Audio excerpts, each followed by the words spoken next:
आपके साथ आनंदमय राजनीतिक गलियारों की बड़ी घमासान।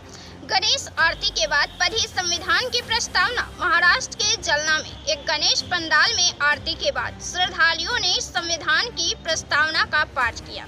आयोजकों का कहना है कि इस नई पहल का उद्देश्य लोकतांत्रिक सिद्धांतों को बढ़ावा देना और लोगों में उनके मौलिक अधिकारों के प्रति जागरूकता लाना है। एक आयोजक ने बताया कि इस कदम के माध्यम से न केवल भगवान गणेश की आराधना की जा रही है, बल्कि संविधान में निहित मूल्यों का भी सम्मान किया जा रहा है।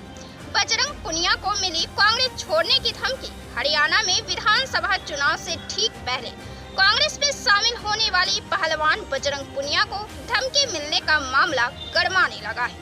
कांग्रेस सांसद दीपेंद्र सिंह हुड्डा ने कहा, केवल बजरंग पुनिया को ही धमकी नहीं मिल रही, बल्कि हर हरियाणा वासी डर में जी रहा है। किसी को भी धमकी के फोन आ जाते हैं। बता दें कि पहलवान बजरंग पुनिया को विदेश के नंबर से धमकी भरा व्हाट्सएप मैसेज आया था। इस मैसेज में उन्हें कांग्रेस छोड़ने की चेतावनी दी गई थी। बिहार ही नहीं, इन राज्यों की भी खुली पोल। राजस्थान, गुजरात, महाराष्ट्र, आंध्र प्रदेश और तेलंगाना में जिस तरह की बारिश हुई, बाढ़ आई, उससे साफ तौर पर दिख रहा है कि भारत में बाढ़ का नक्शा बदल रहा है। क्योंकि पहले नक्शे में सिर्फ यूपी, बिहार, उत्तर पूर्वी राज्यों में बाढ़ का खतरा दिखता था। अब शहरी जल प्रलय की सीमाएं बढ़ रही हैं। सरकार को नया नक्शा बनाने की जरूरत पड़ गई है।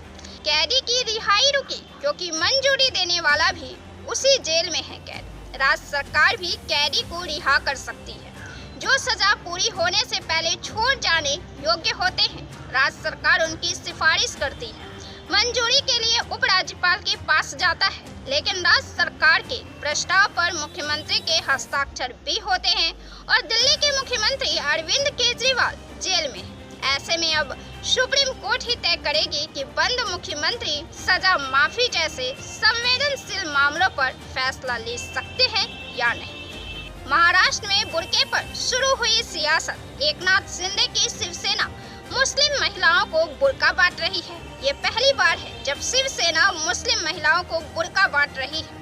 इसे लेकर मुंबई के भाईखला इलाके में तमाम जगहों पर होर्डिंग लगाए गए हैं। ये होर्डिंग शिंदे गुट की विधायिका यामिनी यादव ने लगवाई है। शिवसेना के इस फैसले पर अब उद्धव गुट के सांसद संजय राउत ने प्रतिक्रिया दी है। संजय राउत ने अपने एक बयान में कहा कि जो विधायक पार्टी छोड़कर गए हैं उन्हें भी बुर्का दिया जाना चाहिए, क्योंकि आने वाले चुनाव में उन्हें जनता का सामना बुर्के में ही करना पड़ेगा, वरना लोग झूठे मारेंगे। उन्होंने इन विधायकों को ढोंगी करार देते हुए कहा कि ये लोग चुनाव जीतने के लिए किसी भी हद तक जा सकते हैं। राउत ने विरोधाभास की ओर इशारा किया कि जहां ये लोग बुर्का बांट रहे हैं, वहीं दूसरी तरफ उनके नेता स्कूलों और कॉलेजों में बुर्का पहनने का विरोध कर रहे हैं। कांग्रेस का दांव भाजपा हक्का बक्का। याद है आपको, उत्तर प्रदेश में चुनाव के दौरान बीजेपी के प्रचार में एक गाना खूब बज रहा था, जो राम को लाए हैं हम उनको लाएंगे। ये गायक वही है, कन्हैया मित्तल। कन्हैया मित्तल बीजेपी के कार्यक्रमों में खूब दिख रहे थे और मुख्यमंत्री योगी आदित्यनाथ से मुलाकात भी की थी, लेकिन दांव उल्टा नजर आ रहा है। दोस्तों, कन्हैया मित्तल अब कांग्रेस में शामिल होने जा रहे हैं। खुद उन्होंने ट्विटर पर पोस्ट कर कहा कि मैंने कभी नहीं कहा कि बीजेपी को वोट दो। टिकट मेरे लिए कोई बड़ी बात नहीं है। मैं भाजपा के कुछ लोगों से बात करता और टिकट ले आता। मेरा कोई मनभेद नहीं है, लेकिन हो सकता है मैं कांग्रेस ज्वाइन करूं, क्योंकि मुझे लगता है कि सनातन की बात करने वाला एक ही दल ना हो, हर दल से सनातन की बात हो, हर किसी की मदद करने के लिए हर दल से बात हो। इसलिए मन में इच्छा हुई कि हम कांग्रेस ज्वाइन करें। लोकसभा में इंडिया गठबंधन में आने के बाद पछताए केजरीवाल। दिल्ली के मालवीय नगर से विधायक सोमनाथ भारती ने हाल में कहा था कि हरियाणा में आम आदमी पार्टी और कांग्रेस को गठबंधन नहीं करना चाहिए, क्योंकि गठबंधन करने से लोकसभा चुनाव में दिल्ली में नुकसान हुआ था। वहीं उनके बयान पर कांग्रेस नेता मुमताज पटेल ने कहा कि लोकसभा चुनाव में फायदा नुकसान के लिए नहीं, बल्कि देश हित में फैसला लिया गया था। राहुल गांधी क्या सच में है हकीकत से दूर? बीजेपी सांसद प्रवीण खंडेलवाल ने कहा, पीएम मोदी के सत्ता में आने के बाद भारत में रोजगार के अवसर पैदा हो रहे हैं। अगर देश में बेरोजगारी की समस्या है तो इसकी वजह कांग्रेस का शासन है। जब वो रोजगार के अवसर देने में असमर्थ रही, पिछले 10 सालों में पीएम मोदी ने कई योजनाओं को लागू कर रोजगार के नए अवसर पैदा किए हैं। अगर विपक्ष के नेता इस तरह के गैर जिम्मेदाराना बयान देंगे तो जनता उन्हें जवाब जरूर देगी। उन्होंने कहा, राहुल गांधी को हकीकत नहीं पता है। चीन का जिक्र कर उन्होंने एक बार फिर देश को बता दिया कि वो चीन से कितना प्यार करते हैं। 10 साल तो लंबा समय होता है।